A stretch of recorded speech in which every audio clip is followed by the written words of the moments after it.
Salam alaikum les gens, Bassem Vinicius 69200, en espérant que ça va, que les choses se passent. Rien, mesdames et messieurs, ils ont réussi, je tiens à vous dire, hein, c'est officiel, il faut culpabiliser les gens maintenant.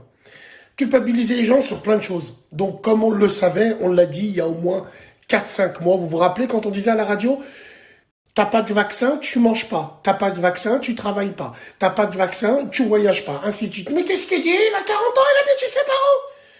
Bon. Simplement pour vous dire une chose, là où ils sont malins, et là où ils sont malins en fait, non, parce que vous êtes des hamars, bah, bien sûr, Vox Populi dit que maintenant ils font culpabiliser les gens, et je vais vous dire, ils vont faire culpabiliser les gens de quelle façon? Ils vont réouvrir les restaurants et les bars, mais ça aura un prix. Et ça va être quoi le prix? Je te parle pas du vaccin, de toutes ces conneries, non. Le prix de la culpabilisation. Ah ouais, bien sûr.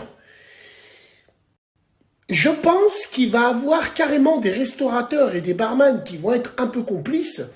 Et vous allez voir qu'il va y avoir bientôt une vague de publicité en affiche ou sur Internet où je la vois gros comme une maison, tu sais, bon, où il va y avoir des restaurateurs et des barman qui vont faire des pages de pub. Oui, alors aidez-nous à rebondir, pour nous aider à rebondir pour la reprise de l'activité, faites-vous vacciner, vous aurez un verre acheté, un verre offert, ainsi de suite. Ils vont impliquer ceux qui niquent depuis le début. Imaginez-vous l'esprit pervers, là où ils sont forts. Ils vont impliquer ceux qui niquent depuis le début. Eh ouais, bien sûr. C'est pour ça que les restaurateurs, les barman, il ne faut pas tomber dans le panneau. Eh ouais, bien sûr, parce qu'il y a, bah oui, les barman de la République, bien sûr, les barman qui vont être complices de toute cette supercherie. N'oubliez pas ce qu'ils vous ont fait, ils vous ont chié dessus. Et moi, wallah, je la sens. Je la sens, ce qu'ils vont faire, parce que là, ils peuvent plus rien faire. Ils peuvent plus inventer. Ils peuvent plus, ça fait 1 an qu'on est confinés. Eux, pour garder la face, qu'est-ce qu'ils font? Ils retardent l'échéance. Ils retardent. Ils trouvent des subterfuges. Ils cherchent, ils fouinent. Et là, ce qu'ils ont trouvé, c'est que moi, je la sens, cette tendance où, wallahi l'azim, ils vont impliquer les restaurateurs et les barman, comme je vous ai expliqué. Vous allez voir les campagnes de publicité qui vont venir. Aidez-nous à reprendre l'activité. Faites-vous vacciner et venez boire un verre. Oh là là, je la vois à 2 km chrono. 2 km, je la vois de là-bas.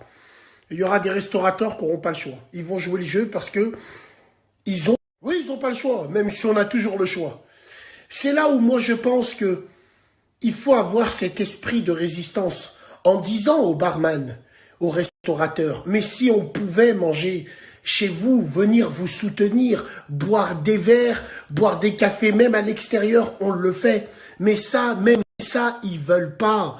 Parce qu'ils savent très bien que le gouvernement, qu'on n'a pas besoin de la solidarité qui n'existe pas du gouvernement, entre nous, les humains, les habitants, on est solidaires entre nous tous les jours. Par exemple, un voisin est plus solidaire avec moi que le gouvernement. Eh oui, tombez pas dans le panneau, mesdames et messieurs. On peut s'en sortir sans eux. Eux, ils nous mettent juste des freins. C'est tout. Sinon, wallah, on n'a pas besoin d'eux. Tombez pas dans le panneau, barman et restaurateur. Tain, comme je la vois, gros. Oh, putain.